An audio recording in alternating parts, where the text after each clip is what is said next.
assets in terms of our alternative care sites, as well as the appropriate levels of PPE. We made a significant announcement about that last night, and that includes ventilators that we confidently have secured within the hospital system and in our own state cash to meet the needs based upon our models and projections. And on that front, let me just reinforce a number that I gave a week or so ago.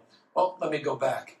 About a month ago, I reminded all of you that we had 7,587 ventilators that were identified within our 416 hospitals. That was the number that we advanced in the beginning of this curve. We said that the hospitals, like the state, were going to do everything they can to procure even more ventilators, refurbish ventilators, get supplies donated, and the like. Just a week ago, I announced that they had done just that. No longer 7,587, that the hospitals had 11,063 ventilators, which was good news. Today, because the hospitals every day are doing everything they can, like the state of California, to procure more ventilators, today they have 11,747 ventilators. I make that point to make this point. I think some people have expressed some concern about California's willingness to extend a hand to New Jersey, New York, Illinois, D.C., to Maryland, to Nevada, and to other states across this country by lending ventilators to deal with the crisis at hand in those states. We thought it was the right thing to do, but I also want you to know it was the responsible thing to do as American citizens, from a moral and an ethical imperative to save lives, all of us Americans, but also responsible in this context.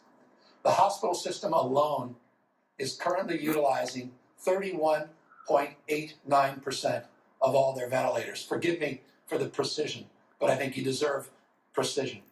31.89% of those ventilators are currently being used, which means over 8,000 ventilators are not being used within our hospital system. That does not include the number of ventilators the state of California has in its storage facilities and the number of ventilators we have been sending out over the course of the last number of months. So I just want to secure any anxiety that people have and also remind you of this. Ventilators are different than personal protective gear. They're consumed personal protective gear and they are destroyed, with again the exception of N95 masks, which we are now able to reuse because of the new Battelle system that we have procured that will be operational by April 20th of this month. But ventilators can be used over and over and over again. And when those ventilators are used to save lives in those other states, we have the firm commitment from those states to send them back to the state of California. And why? Because, again, our curve is not bending like other states. We have stretched our curve, giving us a little bit more time. But we can't just sit on assets when we can save lives and help our fellow Americans. And so I just want to clear up any anxiety in that space or any ambiguity or any misinformation, to be candid with you, that's been expressed in this space. I am not, though, naive on this front, that we live in the aggregate. I give you those numbers, and that does not necessarily reflect the reality in each and every county in the state of California.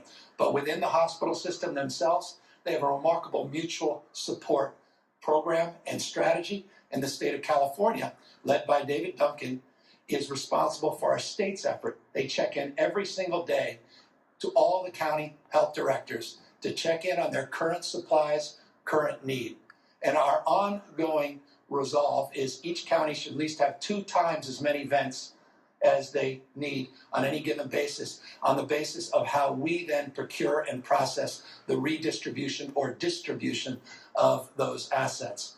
And so that is something every morning we check in and we update, and that's a protocol that we've advanced from the beginning of this process. That's what EMSA does. That's what Dave Duncan does. And that's what he continues to do, and proud of his work and proud of the work of the team that we have assembled.